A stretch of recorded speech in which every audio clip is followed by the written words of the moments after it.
ভারতীয় প্রাক্তন কিংবদন্তি ক্রিকেটার বীরেন্দ্র সেহবাগ, যাকে আমরা ভীরু বলে জানি, তিনি একটা টুইট করে বাংলাদেশকে একদম ধুয়ে দিয়েছে।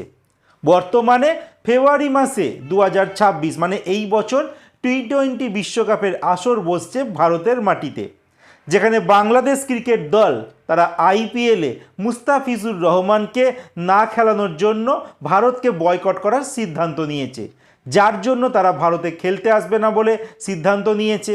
আর ইস্যু দেখানো হয়েছে ভারতে নাকি নিরাপত্তা অভাব রয়েছে, যেটা পুরোপুরি হাস্যকর একটা কথা।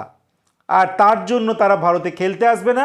আইসিসি অনেক চেষ্টা করেছে বাংলাদেশকে রাজি করানো, কিন্তু বাংলাদেশ নিজেদের গো ধরে বসে আছে, কারণ বাংলাদেশে এই মুহূর্তে অ্যান্টি ইন্ডিয়ান একটা ক্যাম্পেইন চলছে। তাদের দেশের লোকেরা ভারতীয়দের ঘৃণা করে, এটা পরিষ্কার। কিন্তু আমাদের দেশের কিছু লোক আছে যারা ভালোবাসে, সেটা আলাদা সাইড থাকুক।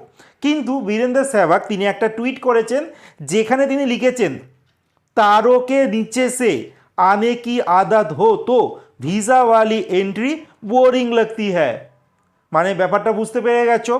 তারকে নিচে সে আনে কি আদত হো, মানে বাংলাদেশিরা ভারতে বারবার তারা কাটা তার টপকেই আসে, তার জন্য তারা ভিসা নিয়ে আসতে তারা বোরিং ফিল করছে। এইটাই তিনি ইস্যু করে নিজের টুইটার অ্যাকাউন্টে পোস্ট করেছে।